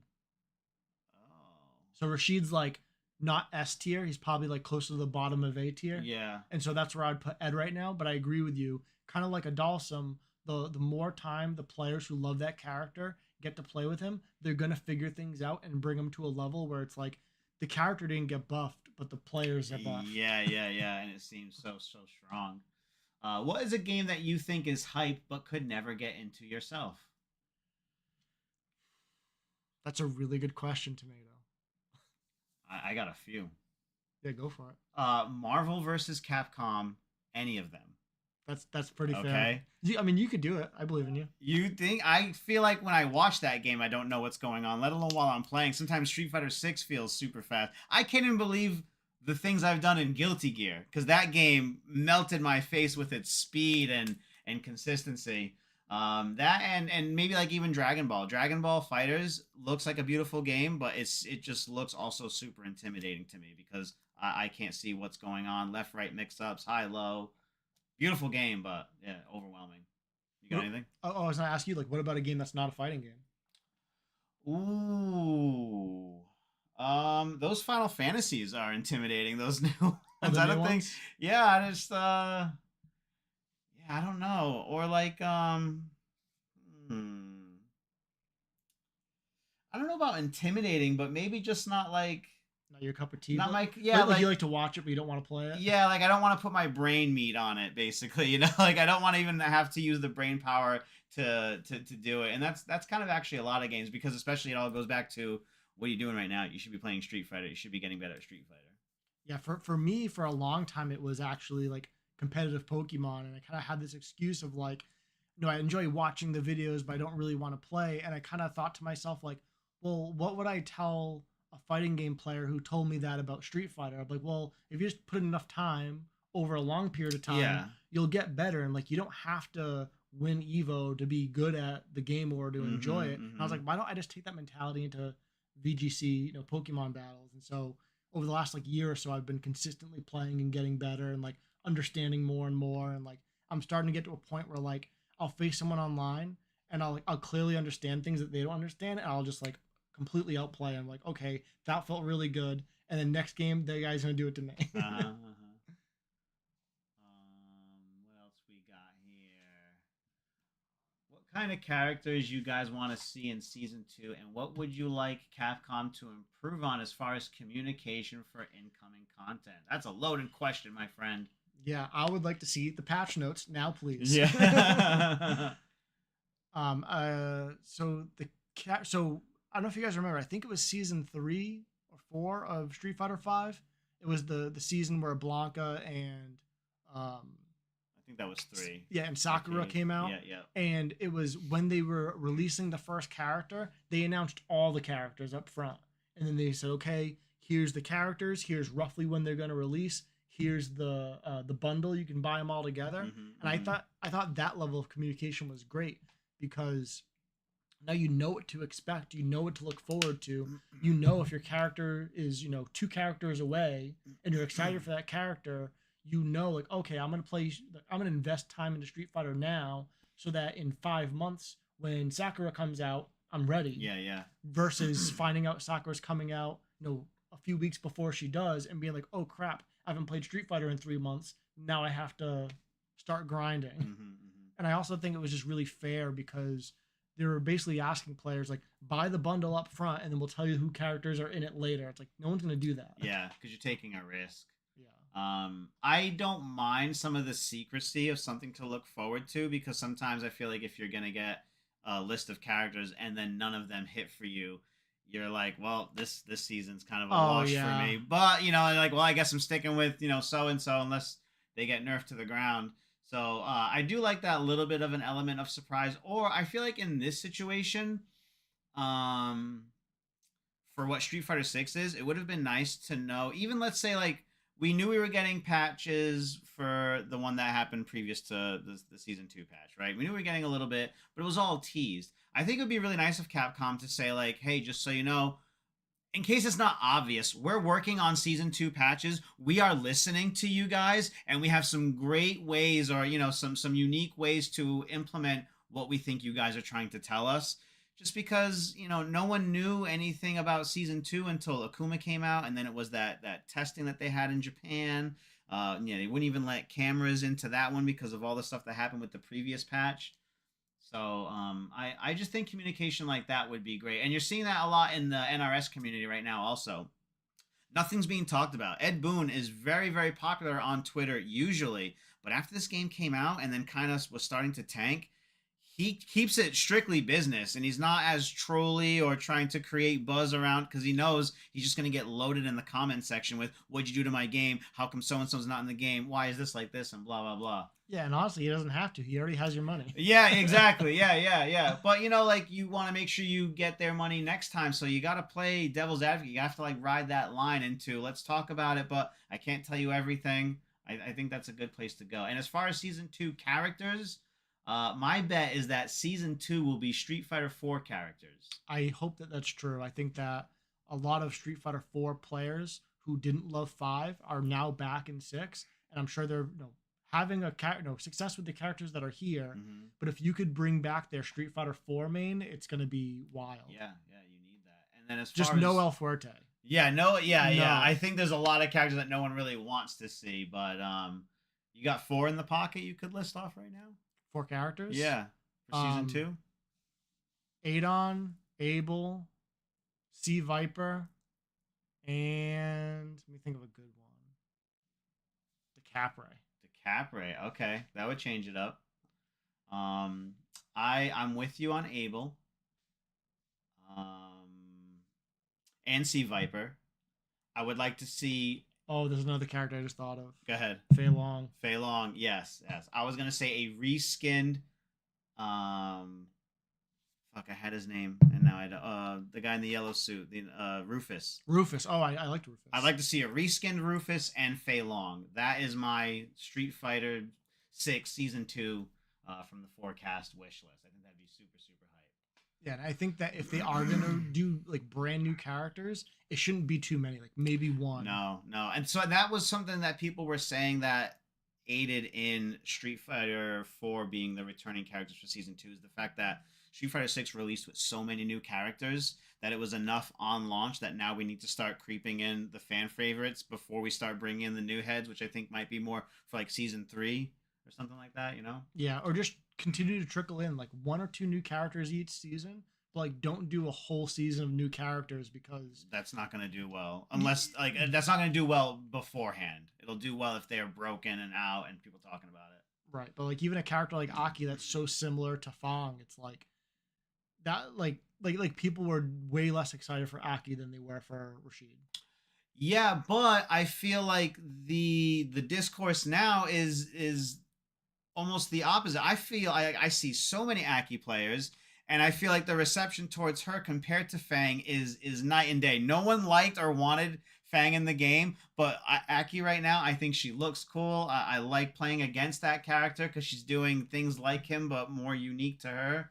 Yeah, so I agree with what you're saying, which is when Aki got announced, people weren't too excited. Yeah. I mean, there was some level of excitement, but it wasn't until they got their hands on her and got to play her. Yeah. And like the initial reaction was like, oh, she's not good. But then some people didn't believe it and they really put the time in. And now she actually is a pretty good character. And then now you have people like Broski who make her look really, really strong and show so much tech about her. And right. And she's most likely going to get buffed. Yeah. Oh, yeah, absolutely. Absolutely. MVCI is goated. People slept on that gameplay, and the netcode was why Street Fighter 6 is the way it is today. I mean, I heard that, but that Chun-Li face. Yeah, dude. Oh my god, I loved all those memes. That was so heartbreaking. That was such a weird time. It was a weird time. It was a tough time to be in the community. How do you guys handle mental breaks from a fighting game, or just your thoughts entirely? That's a great question, also. Yeah, so during tournament is probably the hardest because like if you're home and you're either playing with friends or you're playing ranked, like you can stop playing, like you can take a break. Like especially if things aren't going well or like you're dropping combos, you're just getting frustrated, like you can take a break. When you're in tournament, you really can't take a break. Like even if you lose a set and go to loser side, like there's only so much time until you're called up for your next match. And so I think that's where it's the most like trying. That's where you have to really like have a strategy for when things are going badly. Like not only during the game, because obviously there's times where like you get overwhelmed or you get upset and you know, it causes you to lose. And you're like, okay, I wasn't able to recover in time to turn it around during the gameplay, but now I'm in loser side. How am I gonna like bring it back? Yeah. And I think that's the most powerful thing. It's like it's like everyone loses, right? Like unless like there's only one player at the end of every tournament that ends up winning in the end, and even they most likely will get sent to losers bracket at some point. So everybody loses. That's not the really like the goal. It's how do you recover from a loss, and in a tournament setting, you have to recover relatively quickly. And that can be hard. Especially when it's your emotions and all that, and how do you clear your head? And I find it easier for me lately because of the consistency of Button Club and the weeklies that I know if I have a bad night, I'm at the point now where I have some confidence in my gameplay, and I know that I'm doing the best I've ever done. So if I have a bad night, I'm chalking it up to that. I had a bad night, and I know that I have an opportunity now next week to prove myself again, and I could easily be right back to where I was and or maybe even better. So that's what goes in my mind. It's kind of like it's not that I've given up, but I want to make sure that I'm taking all that pressure off myself so I can now just try to enjoy it and let it happen naturally. And then when it comes to those days that I just need a break, I can't touch the game. You know, I sometimes don't even have it in me to load up practice mode and try and work on something because I'm like, I just need the day. Usually Tuesdays, I'm like, I don't really want to play. We played a whole lot on Monday. We're tired from Button Club, and I'm going back to work on Wednesday, so I kind of just not need to do anything. I might watch other stuff, but I need that break. I need to just not look at it and come back with fresh eyes. Yeah, and then in general, like when things are stressful during a fighting game, the most important thing to do is breathe. And like it sounds stupid, but like Super John taught me this especially is like when you're stressed out, you hold your breath. Mm-hmm. Like breathe. Like if you have to, breathe like through your mouth and breathe loud enough that you can hear yourself breathing. Because then you know you're breathing and not just, oh, I thought I was breathing. I didn't realize I held my breath when I was in the corner and the drive impacted me and I didn't react. You need that to help you think. Anytime that Jared comes here before Button Club on Mondays and we play, and I can hear him holding his breath and then either losing and going, yep. or a situation is over. I finally stopped comboing him. Then I can hear him breathe again, and I'm like, man, you gotta keep breathing, dude. Yeah, you gotta breathe while you're comboing. Yeah. You gotta breathe while you're blocking. Mm-hmm. You gotta breathe while you're mashing. Yeah. What do you guys think about DR possibly not changing at all? The Dominican Republic? Drive rush. I'm kidding. So as far as how much it costs, like raw drive rush and cost, or like for me, the real issue with drive rush is the speed. And so certain characters, it's easier to check their drive rush, and other characters, it's practically impossible. Mm-hmm. And I think, like, if you kind of compare drive rush to DI, like, in theory, you can always react to DI. It's a 26 frame startup, but people still get hit by it even when they're not burnt out because there's so much mental stack going on. And expecting it. You still get hit sometimes. So drive rush being like 11 frames plus whatever button you press, if you do like drive rush jab with DJ, that's a total of 15 frames. That's like on the hairy edge of being impossible to react to. And if you reacted to it quickly enough, you may have pressed a button during the flash animation and then it ate your input. Yeah. So it's like, I think they need to fix the whole eating your inputs. I think it should basically store your input and then have it come out frame one when the flash is over. And I think that if they do slow down drive rush, it should only be by a little bit because it's not supposed to be like 26 frames like a drive impact. That's supposed to be slow. I think DR is supposed to be fast and especially good after certain knockdown situations. But being able to just like in neutral, just do it, it's like, it's fine if they weren't expecting it. I feel like that's the way it's supposed to work. But when they're looking at your character model and they're like, this guy is going to drive rush and I'm going to press my stand medium kick and it's going to counter hit him and then we'll back to neutral. And they drive rush and you press your button and either ate it or you were too late and it hit you anyway. And it's like so frustrating to be like, I know what they're going to do. I was pretty ready. I had my finger on the button. I pressed it and I lost. It's like, that sucks. That's a terrible feeling. Yeah. So maybe slow it down a little bit. I'm not sure what I would change. I don't know. I'm not the best at asking about in terms of balancing. I don't feel like I understand a whole lot of or all of the situations yet. So I feel like I might have an opinion and someone with more skill would be like, this guy doesn't know what he's talking about because he doesn't understand this, and that. So I have a hard time saying like, you know what I think this game really needs? The only thing that I thought that the game was lacking in was in the drive reversal. Oh, 100%. Drive reversal sucks. I don't use it. That's a terrible thing, and I knew it needed improvement. So hopefully, where they're bringing it now will be a big help. I am looking forward to that. Yeah, because we believe that the drive reversal is going to be a little bit faster, so you could knock back more attacks, which will be very useful. And then it will be -6 on block instead of -8 on block, which I personally think isn't really so much of a nerf as it is like a normalization. And so like a character like Luke, who's like really strong and popular, doesn't have a good 8-frame normal, which means he has to press a 6-frame normal. So his punish sucks compared to characters that have good 8-frame normals. Yeah. So I think bringing it down to 6 is like, okay, pretty much everyone has a good 6-frame normal. Now it's about the same amount of reward for everybody. I agree. We're going to wrap this up pretty soon because we're almost at the 2-hour mark. So I'd like to finish through these questions and then we'll wrap things up. That's the fastest 2 hours of my life. I know. What you guys feel if they do a bit of both and show like 4 characters for a season that is coming and promise the 5th one to be a fan favorite? Oh, I'm not against that. Or like, I would love to see maybe not a typical Street Fighter character and then another Capcom style character kind of come in and show up. Someone from Final Fight, someone from Vampire Savior or something like that. I think that would be really cool because that would throw off certain fans and just be really really exciting to have a piece of Darkstalkers in Street Fighter. I would absolutely love to see that. Yeah, one thing they've done in the past, I think they didn't plan to do it, but they did it out of necessity. They've released two characters at the same time. They did it with Balrog and Ibuki, and they did it with Sagat and G. And I think it'd be really interesting if they choose to do that as a strategy and release two characters at a time. That way, it's like a big moment for the fighting game. And if you don't like one character, there's a good chance you're gonna like the other one. Yeah, really, really shake up the game meta too, right? With two, one can shake it up, let alone two. The only thing that might suck is the time you might have waited for that to meet in the middle rather than getting one per season. You had one kind of in the middle, so you had to wait longer to get there, and now you have to wait longer again for the next character. Yeah, but I'd be down with that. But hey, it is what it is, right? What are you gonna do? I want to see the Oil Man back. Hakan, no, let's go. Boo. Let's go. I don't like Hakan. Yeah, I don't care if I ever see. We need more grapplers. Insert the I need more cowbell gift there, right? I got a fever, and the only prescription is more grapplers.